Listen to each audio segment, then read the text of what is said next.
So first things first, Joe Biden's German Shepherds were sent back to Delaware for being too aggressive. And that's a problem. Who's Joe gonna blame now when he takes a shit on the carpet? So Nancy Pelosi always had the common touch. She's always so relatable and funny. Coined this little gem of a phrase. In order to open these doors, we do not say open sesame. We say open Biden. That's our magic word. Open Biden. I love it. You know, I think the interpreter's reaction summed it up for all of us. Open Biden. What are you out of your mind? Do you ever get the feeling that Pelosi and Biden are in some sort of demented contest? Good morning. Sunday morning. Good morning. Sunday morning. We don't always live up to that's who we are. America's dead. Oh, I'm telling you, a lunatic contest is the only thing that makes sense.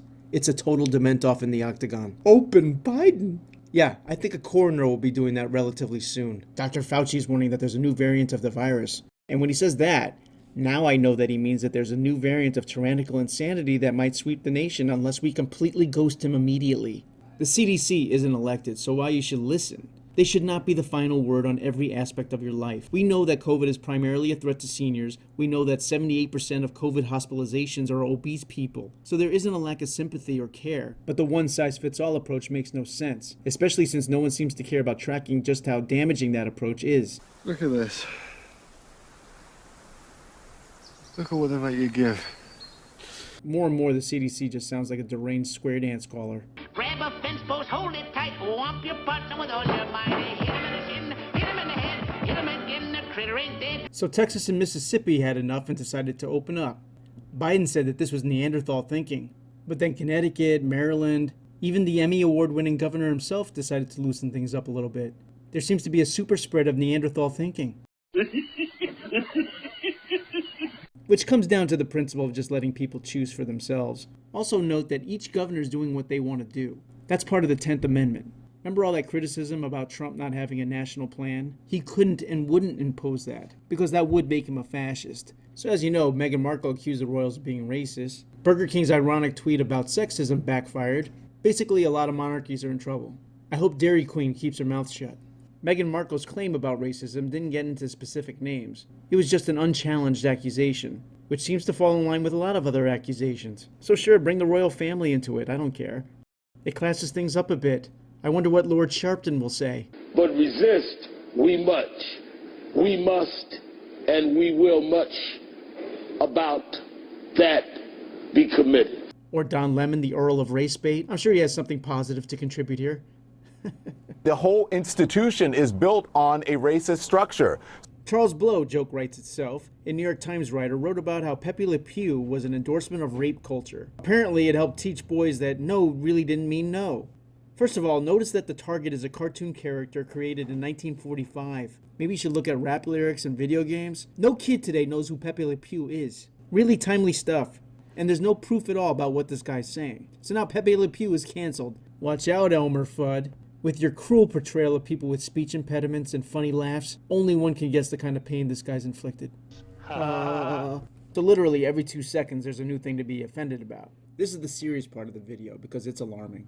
The list of nasty words you're not supposed to use or say, we pretty much don't say them, and it requires a new list of offensive words. There's a constant demand to produce new slurs, because people are more likely to stumble over new slurs than the old ones. It's a trap. Or even better, they refuse to accept that it's a slur at all. It's divide and conquer. So if I defend the word, if I defend the book, if I defend the movie or the cartoon character, now I'm the new racist, I'm the new sexist, I'm the new phobe of whatever kind. Thus, I'm disqualified and you don't even have to hear my argument. That is the game. So if you notice, this is never ending. Why? Because the tactic is so effective. The Soviets really implemented and perfected the idea of class and ethnicity-based guilt. And it's a very bad road to walk down, and it's something that we're very much engaged in at the moment, because there's discussion everywhere in North America now about the idea of, well, race-predicated guilt, for example, and ethnic-predicated guilt. And it's a very bad idea to classify an entire group of people as guilty of anything based on their group membership. The universities foster this. The media cues you and steers you toward the proper way to frame language. And now corporations are capitulating. And everyone falls in line. This is also never ending because, as we're constantly reminded, this is systemic. The whole institution is built on a racist structure.